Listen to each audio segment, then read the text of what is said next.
Hey you guys, it's Haley. Welcome back to my channel. So today I wanted to talk to you guys about nursing. Got my Nurses Inspired Nurses shirt on. I got it in the mail today. I'm so excited. But yeah, let's get right into it. So I'm going to talk to you guys today about travel nursing. I am currently a travel nurse.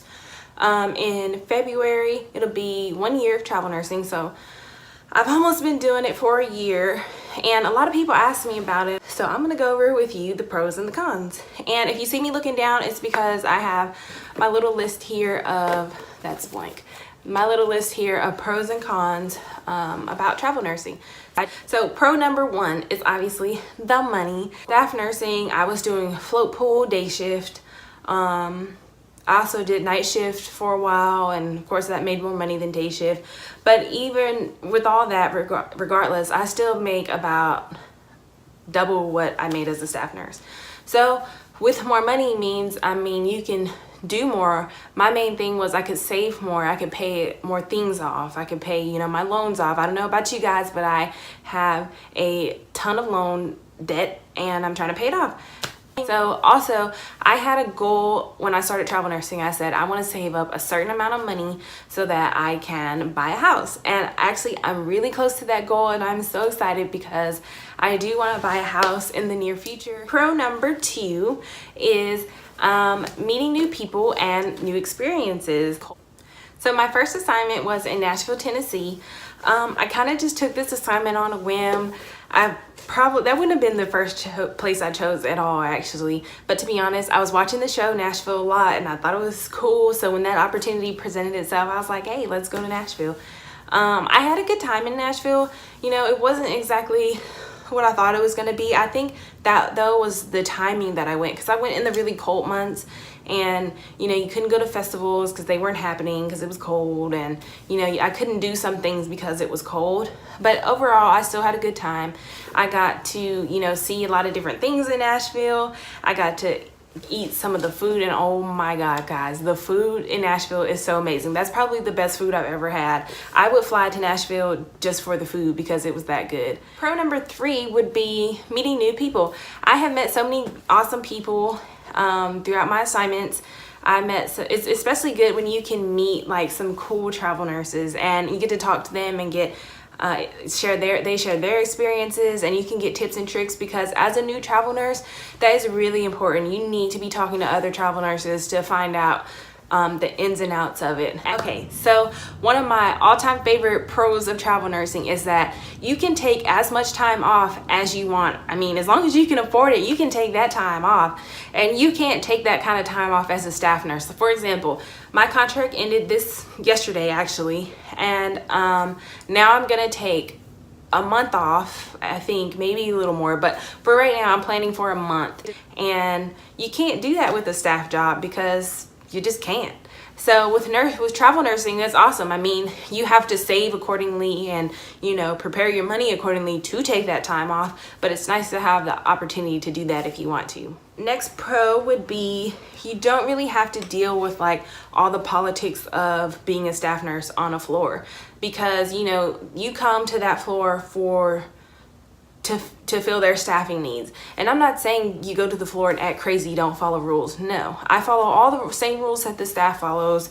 I still look appropriate. I don't dress strange. I still follow all the same staff rules, but you don't necessarily have to go like to meetings and get all involved with teams. Like certain floors have like different teams that you join responsible for different things on the floor, and you don't do that as a travel nurse because you're not going to be there for very long.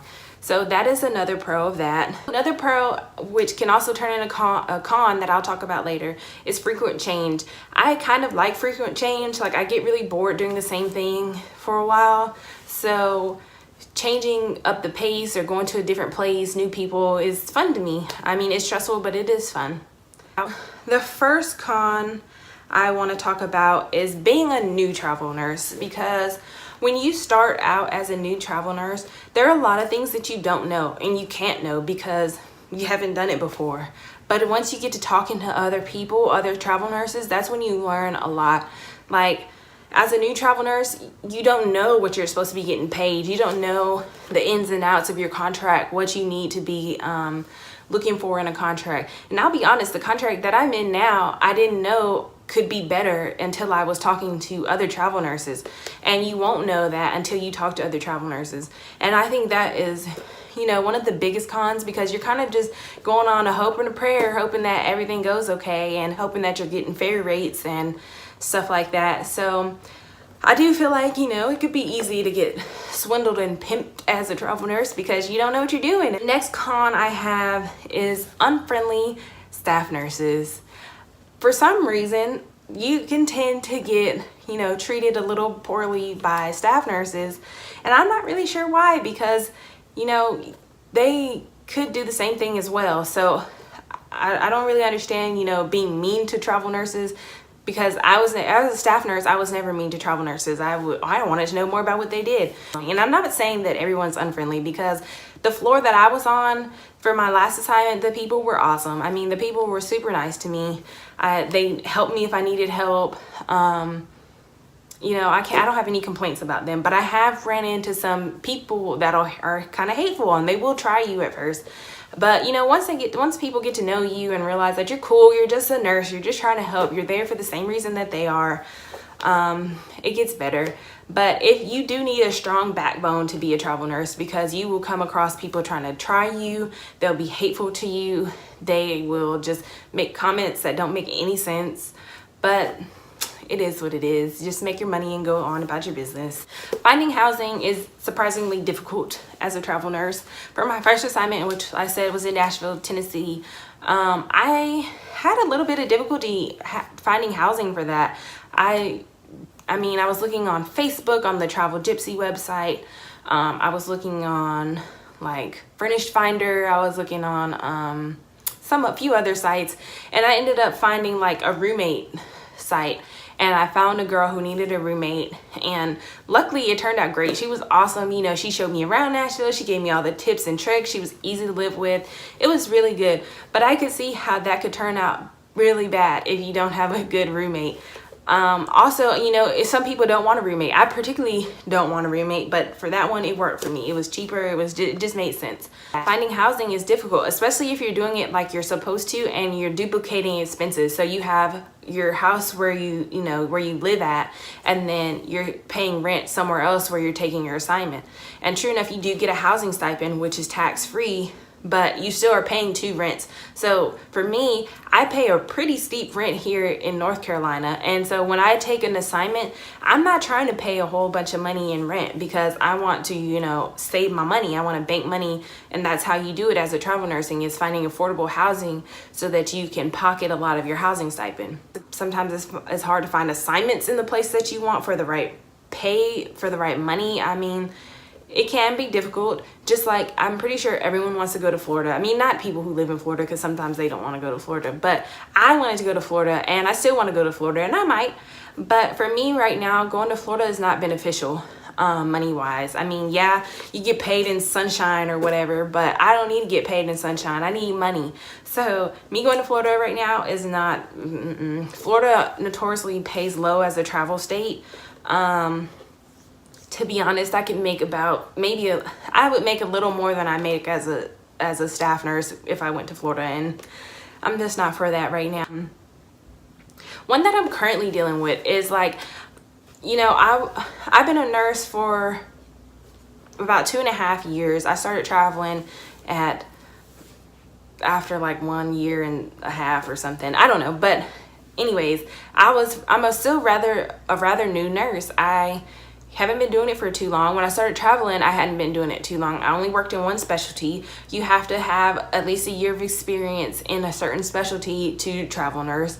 So my specialty was in med-surg, and I knew from the start that med-surg is not where I wanted to stay at, but I did feel like I got a lot of skills, a lot of experience to go, you know, be a nurse. And that's great. It's great now, but now I'm at the point where I'm like, I want to do something else. And I can't travel nurse doing something else because I need to get that experience in another specialty. The next con is you have to learn really quick. You have to pick things up quickly, because you get 3 days of orientation, maybe even 2. For my first assignment, I got 2 days of orientation because I don't know what happened, but I only got 2 days. and then you're off by yourself. So you have to know what you're doing. You have to be confident with what you're doing, and you need to pay attention to the person who's orienting you, because you don't have them for that long. So that's another con for me. I do learn quickly, but still it's stressful to feel like you have to learn so quick, because you do, and you have to pick it up fast. Because like I said, going back to people being unfriendly, people can tend to be less, likely to answer questions because they feel like, hey, you're traveling, you should know that, you're making all that money to know that. But my next con, which is my absolute least favorite thing about this, which I learned on this last assignment. So this last assignment I did, that 3-month assignment turned into a 6-month assignment. So obviously I liked the place. I did stay there for a while. I liked my coworkers. But my biggest con was floating. If you do not want to float, do not be a travel nurse, because you will float a lot. At this last assignment, I probably floated majority of my, like over half of my shifts were floated. And sometimes you're floated to units that you're not very familiar with. Like my first night off orientation, I was floated to neuro step down, and I was like, what the hell do I know about neuro step down? Why am I being floated here? I hardly know anything about, the ortho floor that I was trained on. Now I don't know anything about neuro step down. So that will send me into a hot panic. I didn't anticipate floating that much. I mean, I knew that as a traveler, you are to be floated first, but I didn't realize how much I could actually get floated. And sometimes you're floated mid-shift. So you've done everything for your patients for that shift, and then you get floated and you have to do a whole nother set of things for a whole new set of patients. So on the topic of floating, my last week that I was working, actually, I got floated mid-shift at like 2 a.m. to float to the surgical step down unit, to open up a whole new pod, which meant to admit 4 new patients. And after you've done all your charting on one set of patients, to go do it on another set, I had charted on like 8 patients that night. So that can be kind of frustrating. Next con would be you have less great benefits. For me, this isn't too much of an issue right now because I am still on my parents' insurance, so I'm gonna stay on that for as long as I can. But for other people who have to pay for their own insurance, it can be a little more expensive. By talking to other nurses and kind of getting like rates of what they pay for insurance, I've noticed it's a bit more expensive than the benefits that they offer at a staff job. My next con would be knowing if your recruiter is treating you right. Are they offering me the best rate that can be offered? And I'm still struggling with that myself. I don't know. And then also, once you find out that you can be getting a higher rate, it's kind of awkward to talk to your recruiter and be like, hey, can you bump my rate up, because these other people are getting paid more and I'm doing the same job they are, so can I get paid more? And that can be a little awkward to have that conversation with them, because you kind of don't know how to word it. Okay guys, well that sums up my video for today. If you liked my video, be sure to like and subscribe down below. If you want me to make more nurse videos or talking about whatever, let me know. And excuse my appearance for today. I'm just doing stuff around the house. It's a nasty rainy day outside, so I'm looking like a bum. But anyways guys, thanks for coming and watching my video.